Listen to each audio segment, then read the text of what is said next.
I noticed that you are a warm, loving, wonderful guy. I mean, where does that energy come from? You know, because they're talk show hosts and you see them and it's like, yeah, whatever. But you care. Please, break it down. You know, it's off my mom.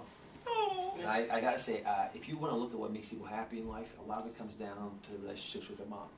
Because I had unremitted, you know, it was unqualified love. I always felt it in my life as I was growing up, and even when I had problems in my life and made mistakes, and we've all had, you know, we're all messed up. We're humans. That's what makes us so cool. Right. You know, we can make mistakes and get back up and move on. But I always felt like their love was there no matter what I did.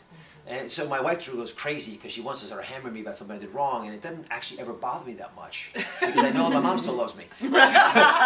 So on the show, I see people in pain, and I don't want to hurt them. I want to create a safe place for them to feel like they can begin to make a difference in their life. So I found that I can do the things I used to do when I still practice medicine once a week, but I don't practice it every day. But when I was practicing every day especially, I lived and died by the ability to take the energy I had and share it with the people I was taking care of. So you hold them by the hands, you look them in the eyes and say, listen, I'm here for you.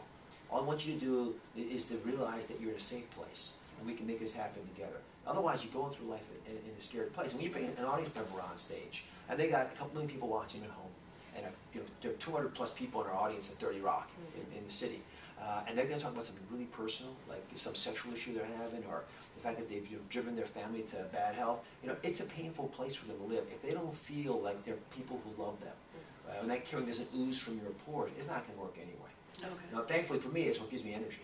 I mean, the reason I still practice medicine is because it makes me centered, makes me appreciate what's really important in life. And when those moments happen on the set. Listen, I don't mind giving you a lecture about parasites, but what gets me really jazzed up is when I can help people who realize that they are the world experts on their bodies, and only they can make a difference. Right, right. They have to make a difference. I noticed the privacy screen on your show, and when I see people like get the balls to come from behind that screen and say, yes, this is me, that I need help.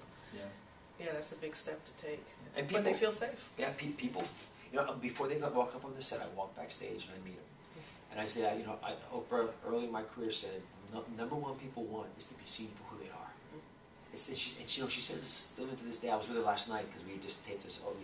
We actually taped the show, the first of the All-Star shows yesterday. Okay. So we were having lunch together with Dr. Phil. It was sort of interesting because it is like sitting in the Yankees clubhouse. Right. Yeah. The All-Star team. Right. Like playing with LeBron. Right. And you see it, and we were talking about this. And, you know, she has been asked the same question basically by every single guest who's ever been on her show, whether the most famous person, a president, or a movie star, or someone who's just trying to climb out from under a rock. It's, you know, how was I? How did I do? It's the same question everyone wants to ask, because you want some support, some validation in the experience. So I go backstage before my show and I tell my guests who are coming on that I just want them to be able to know that that's my only goal. And I'm going to ask them some questions, but they're designed to let them tell their story in their own words.